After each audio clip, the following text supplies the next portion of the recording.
Di sini, kita ada dua jenis holder rak yang selalunya digunakan pada peti sejuk, mesin basuh atau barangan perabot yang bersesuaian.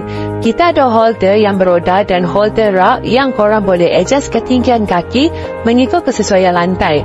Fungsi rak ni untuk memudahkan kerja semasa ingin membersihkan atau mengalihkan barangan yang berat dengan mudah. Kalau korang memilih yang adjust ketinggian kaki rak, korang boleh menstabilkan kedudukan barangan korang kalau lantai tidak rata. Rak ni juga boleh mengelakkan daripada kaki perabot, mesin basuh, peti ais korang rosak disebabkan ada kelembapan di lantai. Korang pun boleh adjust kebesaran holder ni mengikut kebesaran perabot korang. Ianya mudah dipasang, kukuh dan tahan lama. Ia boleh menahan peralatan elektronik yang berat tanpa sebarang masalah. Jadi, kalau korang rasa korang berminat dengan produk ni, korang boleh dapatkannya di kedai kami.